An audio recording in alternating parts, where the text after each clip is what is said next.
بسم الله الرحمن الرحيم. الحمد لله رب العالمين، والصلاة والسلام على أشرف المرسلين سيدنا ومولانا محمد صلى الله عليه وسلم. السلام عليكم ورحمة الله وبركاته.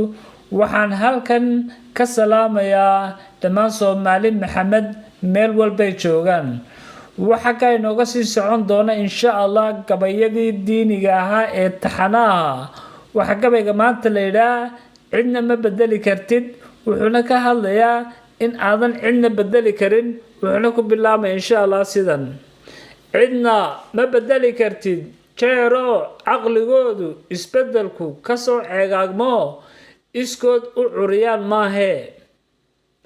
ruux ciqaab alle heshay, cid cadaab mutaysatay, cidna kama celin karto casiiska ilaah ahayne. naftaada uun ku carbi wanaagiyo inaad ka caabiso ibliise. ruux ibliis cabaystay uunbaa ceeb leh. noloshan casriga xumahay isku caawiyaane. milgihii iyo cisigiina ceel fog ayaa lagu riday. colaad iyo waxa badatay caalamka cadaawade. dadkii caa'ilada ahaa iyo cashiiradii baa iska wada jara cagahoo iswada curyaaminayeen. lagu caawin maayo haddaad caydh baahan tahay cishooyinkan ifke. ishu waxay qabataa casuuntaa inta ladan. nimaan caantayn haysan calool madhan casho la siin waaye.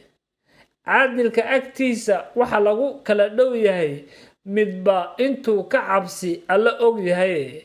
cidna ma bedeli kartid jeero caqligooda isbedelku ka soo ceegaagmo iskoodu curiyaan maahe. ruux ciqaab alle heshay, cid cadaab mutaysatay, cidna kama celin karto casiiska ilaah aan ahayne. waad mahadsantiin dhammaantiin. waxaan leeyahay ilaahay wuxuu yidhi qoomna ma bedelo ilaa iyagu naftooda bedelaan. insha Allah walaalayaal, wassalaamu calaykum waraxmatullaahi wabarakaatu.